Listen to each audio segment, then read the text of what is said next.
All right, this is If My People Bible reading part 188. We are in the book of First Corinthians, and there are two. First and Second Corinthians has a time space that was written, so it wasn't just one scroll, and they just decided to make it two. And the reason for that also was the people of Corinth wanted to hear about this Paul person, and Paul just didn't run over there. I think Titus went there to kind of set it up and get him on the milk. These were people who were scattered, and it had been generation after generation, and now they were from the 12 tribes, and now they're hearing something of what they had heard in some of the old covenant about this coming one, this lion or lamb, and now they're getting it in piecemeal. So they're on the milk of the word, but they're starting to ready for Paul. And Paul kind of just lays it out. All this Torah that I'm giving you, we'll start at chapter 14. First sentence is Torah. Follow the way of love and charity. Chapter 13 ends with verse 13, which says, and now these three things remain: faith, hope, and charity, love. Your Bible probably says love. But the greatest of these is charity. It reminds me, I've used this before when I used to teach Sunday school, and I used to teach the wrong stuff because I was always caught up in this rapture nonsense and everything. I taught there were three people stuck on this island. One guy's name was Faith, the other guy's name was Hope, and the other guy's name was love, charity.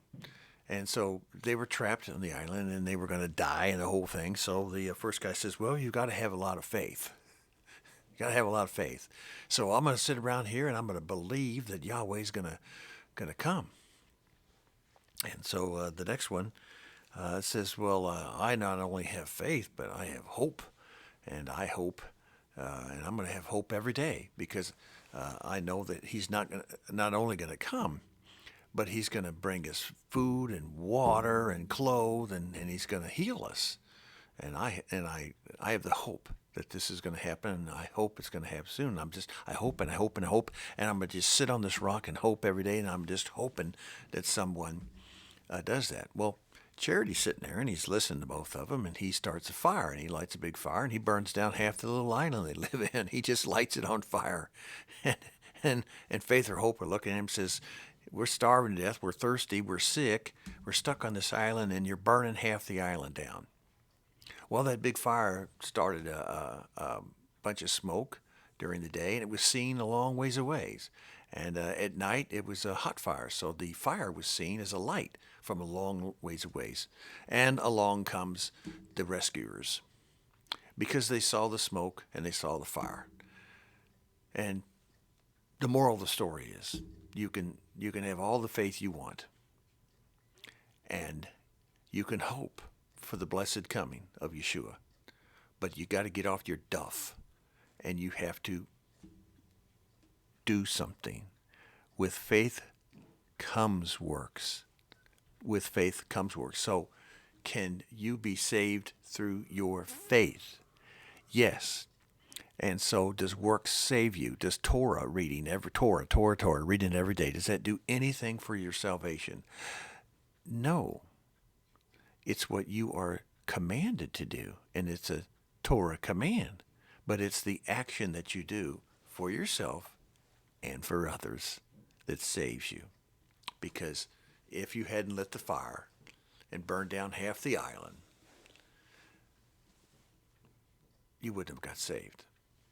Because salvation did come, and they took care of him. That's what Paul's talking about in 1 Corinthians. He's getting straight down to the brass tacks. He talks about spiritual gifts and speaking in tongues and so forth. It says in plain, simple English down there in verse 27, chapter 14, if anyone speaks in a tongue, 2 or 3 at the most should speak one at a time, sometime, and someone must interpret. Not a bunch of chaos. I've been to the church meetings where it's just a bunch of jibber-jabber all over the place.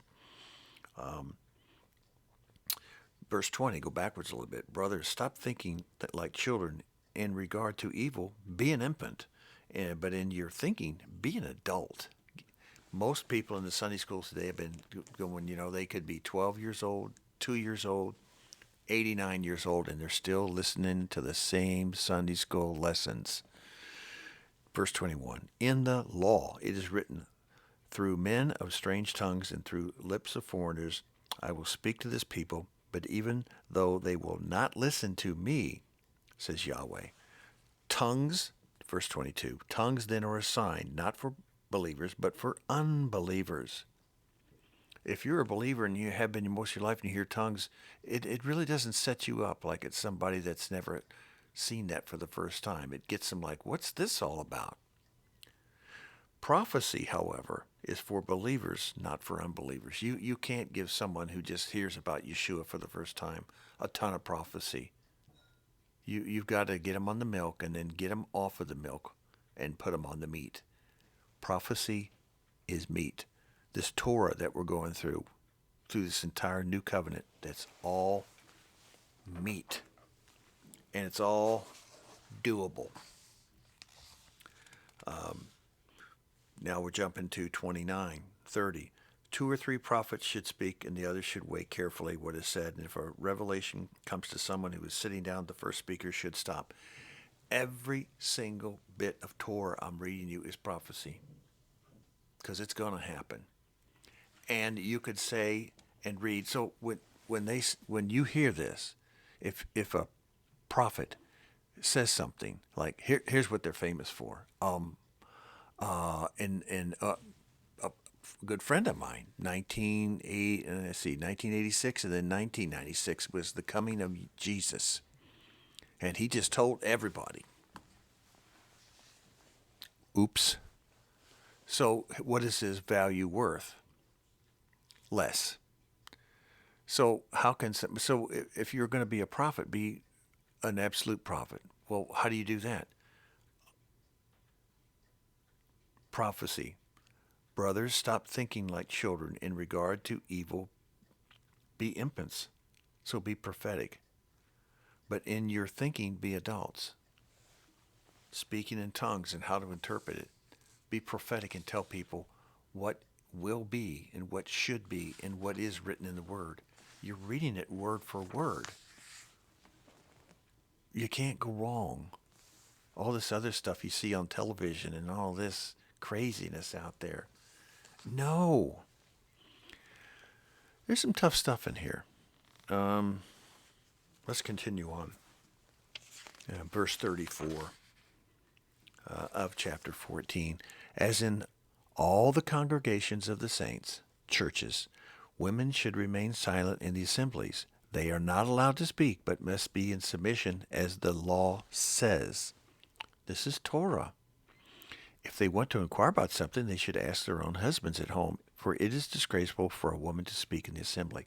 I don't know how many churches I've been to, how many books I've read, trying to appease, because we're in the world of divorce, and divorce is rampant in the Christian churches. And it's sad over something like this. Here it is. Speaking as a priest. Women like to feel and have emotions. They're very feeling, very emotional. Words mean things to them. If you're going to say something, you better do it. If you're going to promise them something, you better do it. If you're using your mouth to say something and they take it in and that's what wins them to you, it could also get them very upset at you about your mouth saying the wrong things at the wrong time. They're not visually oriented like men. Men, it's great to be visually oriented. You have a tendency to think, not feel. So your feelings are kind of like lowered, and you're not understanding what they think or what they feel. You're not always in evenness with them. You're not supposed to be.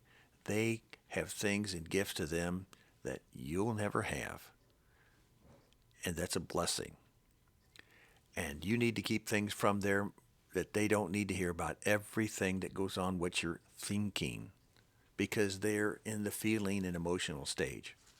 So understand that when it comes down to the final brass tacks and you're going to write down prophecy that's right out of the Bible, or you're going to say something as an interpretation, you have to do a lot of thinking, and then finally you open your mouth. So it says, well, men never say very much.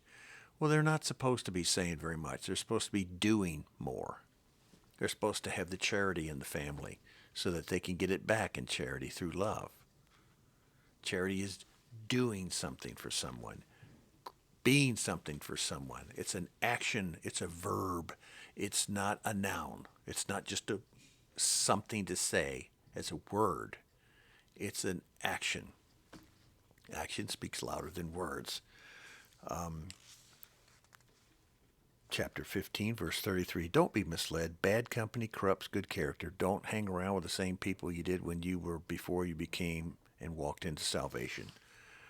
Come back to your senses as you ought and stop sinning, for there are some who are ignorant of Yahweh. I say this to your shame.